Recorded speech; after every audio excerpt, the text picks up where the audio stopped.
Aujourd'hui, je vous propose une paella minute. Vous aimez manger, vous cuisinez un peu, mais vous n'avez pas beaucoup de temps. Alors bienvenue sur ma chaîne, je m'appelle Christophe et je vais vous aider à vous organiser pour la préparation de vos repas. Je vous ai fait toute une série de tutos dans lesquels on va tout d'abord préparer les aromates que vous allez avoir besoin au quotidien. Et justement aujourd'hui, dans la paella minute, on utilise les poivrons confits et l'huile en persillade. Pour cette paella minute, je vais vous donner une petite astuce pour mouiller le riz.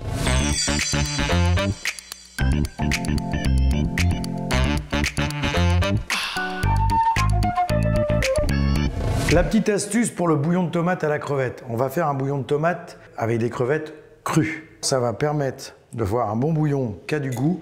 Et en plus, quand vous allez manger votre paella, vous n'allez pas vous en mettre plein les doigts puisqu'elles seront déjà décortiquées. Alors, la crevette, on la décortique. On enlève la tête, comme je viens de faire à l'instant. On enlève toute la carapace qu'on met dans un verre mesureur. Alors on fait toutes les crevettes.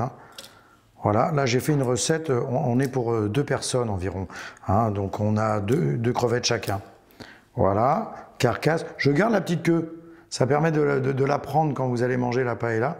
Toujours pareil, j'enlève la carapace, voilà, jusqu'à la dernière, on va dire vertèbre, même si c'est pas vraiment des vertèbres. Voilà, la tête, et ensuite on va donc châtrer cette crevette. Voilà, on appelle châtrer, c'est enlever ce petit boyau qu'il y a juste ici. Voilà. Vous voyez, on donne une petite incision légère et on enlève ce petit boyau, voilà, qui souvent est très sablonneux et très désagréable en bouche. Vraiment très désagréable. Alors je le pose sur le coin, je ne le mets même pas dans ma bisque. Voilà, vous avez, voilà, la crevette, quand elle est châtrée, elle est comme ça. Voilà, on fait donc la même opération pour les autres. Voilà. Alors ça peut arriver qu'elle casse, vous voyez, comme moi, là, tout de suite. Mais c'est pas grave, on va récupérer les petits morceaux qui sont à droite, à gauche. Voilà. Hop, petite incision, je recommence. Vous voyez là, il y a le petit, je dirais le petit filament qui sert justement pour ce sable là. On ne le voit pas parce qu'il est transparent. Mais il faut l'enlever quand même. Voilà, parce qu'en fin de compte, elle avait jeûné avant de venir. Ça doit être pour ça. Voilà. Donc là, la deuxième, vous voyez, il y en a un petit peu moins. Voilà. Tac. Et voilà. Ensuite, j'ai donc mes carcasses dans mon verre mesureur. J'y ajoute 5 centilitres de coulis de tomate. Voilà, si on n'a pas de coulis de tomate, on utilise une cuillère de concentré de tomate. Ça fera la même.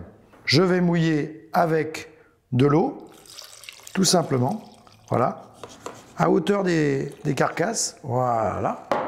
Et bien sûr, je vais utiliser mon engin magique. Voilà, attention, attention aux oreilles. Oh, attention, là, c'est les carcasses. Voilà.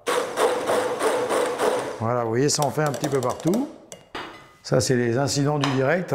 On en met un petit peu partout. Bon, écoutez, voilà, si ça vous arrive chez vous, sachez qu'il en reste encore pour pouvoir mouiller le riz.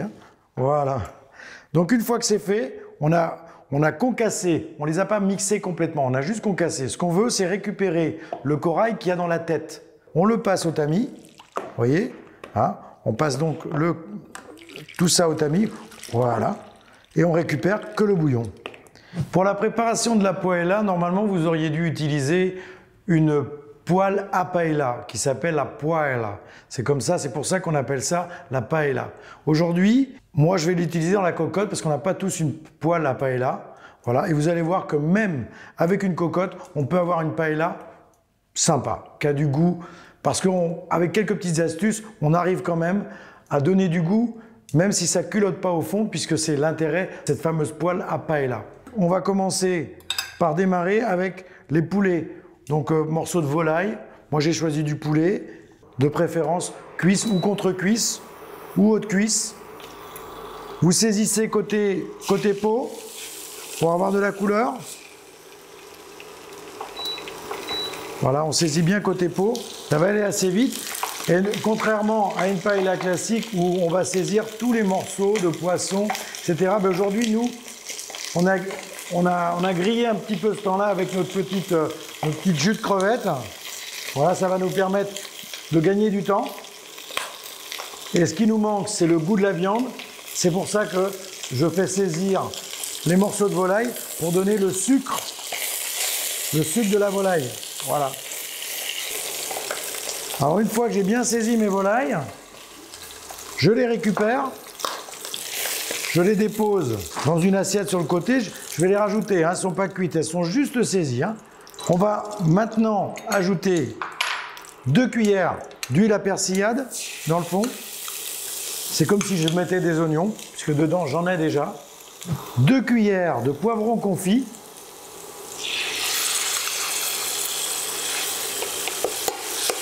Alors dans la vraie paella, enfin dans la vraie, je ne sais pas s'il y a des vraies ou des fausses. En tout cas, dans les paellas en général, on met des tomates. N'oublions pas que nous, dans notre bouillon de crevettes, on a mis déjà de la tomate. C'est pour ça que là, j'en ajoute pas. Une fois que c'est mis, j'ajoute environ 160 g de riz spécial paella. C'est un riz long, légèrement jaune. Je vais le nacrer. Le nacrer, c'est-à-dire lui rendre une couleur un peu transparente. Bien l'enrober dans la matière grasse. Une fois que c'est fait, je vais ajouter de l'épice à paella ou du safran. Je dirais une cuillère à café environ. Et on va terminer par le mouillage. Le mouillage avec 1,5 fois le volume de riz. Et comme on a notre bouillon de crevettes, eh bien on va mouiller au bouillon de crevettes à la tomate. Je mouille mon riz. Voilà. Je vais laisser repartir un peu en ébullition. On va mettre bien sûr une pincée de sel parce qu'on n'en a pas mis jusque-là. Et j'y ajoute mes morceaux de volaille. Dessus, ils vont cuire et en même temps, ils vont donner un bon goût de jus de viande.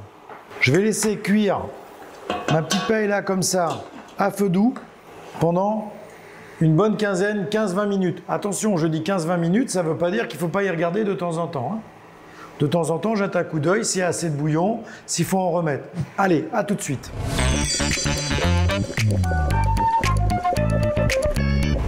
Au bout de 15 à 20 minutes, voilà, on doit avoir un résultat où la paella commence légèrement à coller un tout petit peu dans le fond. Il ne faut pas que ça brûle, bien évidemment. Faut que ça justement caramélise un tout petit peu. On va déposer en cornet, on n'oublie pas, du poivre, un peu de sel, en cornet et crevettes. On dépose nos petites crevettes qu'on a faites tout à l'heure. Voilà. On peut déjà même disposer de façon à ce que ça soit joli. Voilà. Les 2 en cornet et les moules. Tac, quelques moules dedans, tac, tac, tac, et voilà. Et ensuite, on va laisser remonter en température pendant 1 minute. Au bout d'1 minute, dès que c'est monté en température, vous coupez le feu, vous mettez la table et vous dressez. Allez, on passe au dressage. Vous avez eu le temps de mettre la table.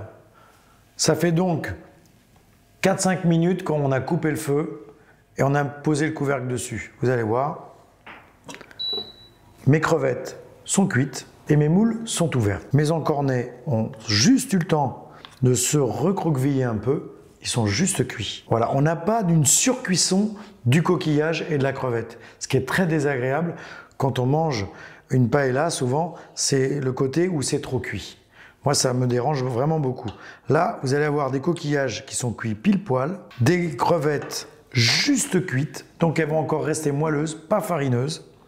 Et regardez, dans le fond, la paella, elle a accroché un peu. C'est l'intérêt. Normalement, la paella doit accrocher un petit peu. C'est ce qui lui donne ce petit côté un petit peu caramélisé. C'est très sympa. Alors, on commence. Moi, j'ai mis un tout petit peu de côté mes crevettes et mes moules. Voilà.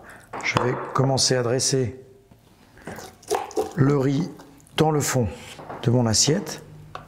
Alors, je fais un petit dressage à l'assiette, c'est sympa aussi quand on a le temps. Quand on est 2, quand on est 6 ou 8, je vous conseille fortement de poser la casserole sur la table, hein, et puis tout le monde se débrouille. Ça sera vachement plus sympa et plus pratique pour vous surtout. On met les petites crevettes, voilà. Le morceau de volaille à la contre-cuisse, tac.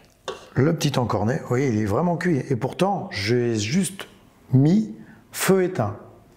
Pour vous dire que le coquillage et le crustacé, ça n'a vraiment pas besoin de cuire beaucoup. Voilà, les moules, regardez les moules. Les moules, elles sont tout juste ouvertes, elles sont moelleuses, elles sont même pas recroquevillées. Et là, on a une petite paella. Allez, un petit coup d'essuie pour l'esthétique. Voilà, on a une petite paella avec des coquillages et les crustacés. Vous allez m'en dire des nouvelles. Merci de m'avoir suivi et à la semaine prochaine.